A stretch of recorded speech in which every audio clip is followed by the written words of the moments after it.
running coach Megan Connor here. I'm just going to be answering some questions. I've had some great questions come up the last few days, and in particular on training for a half marathon.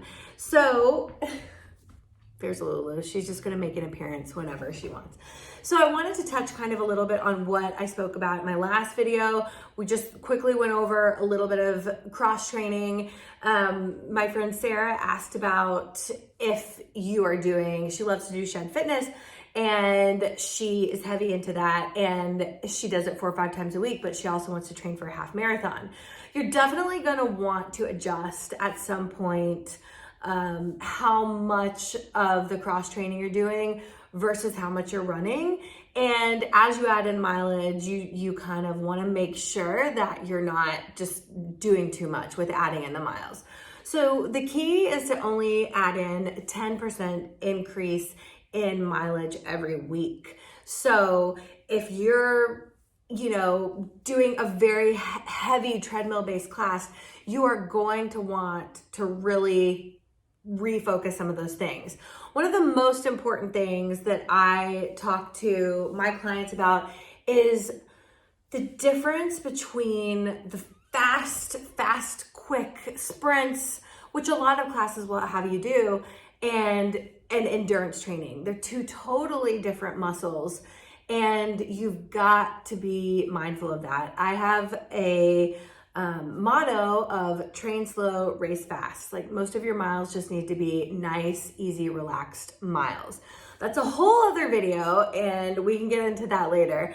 But that is something to be really mindful of as you are in class.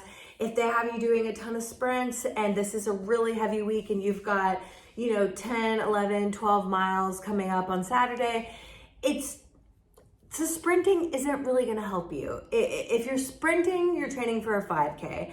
If it's just totally different muscle fibers. You're using fast twitch versus slow twitch for an endurance training.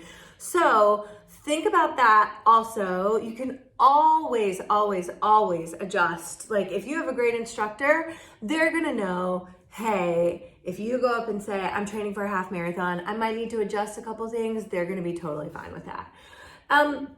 One of the other things that Sarah asked me was about rest days, which I am a huge fan of rest days.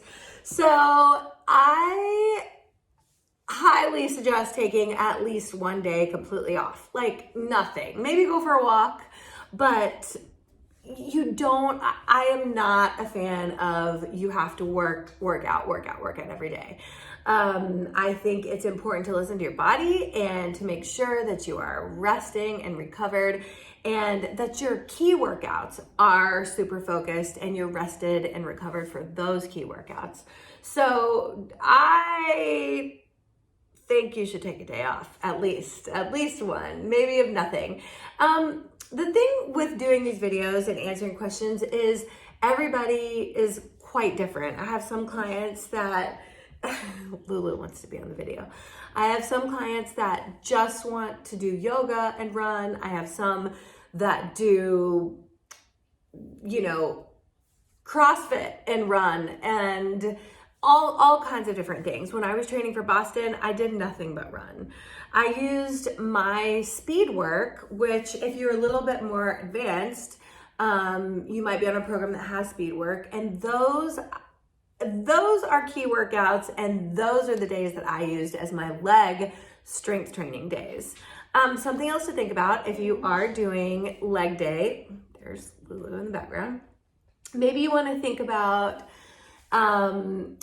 body weight exercises, not lifting heavy, keeping your legs fresh.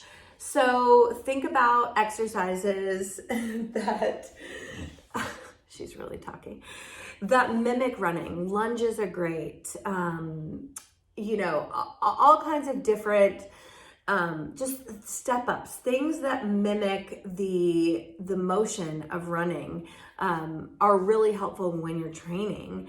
But again, you don't want to just murder your legs. You don't want to be sore, but you also want to make sure to incorporate some core work and definitely hip work. So think about that in your cross training as well.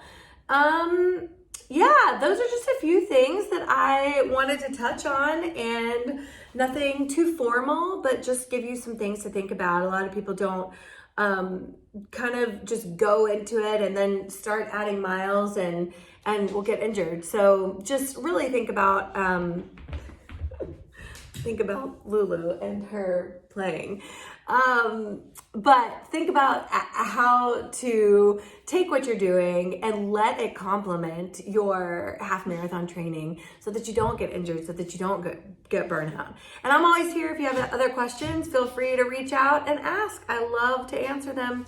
By no means do I know everything. And Lulu does though. And everybody has different opinions. So take it with a grain of salt. So have a great day, and I will be back soon.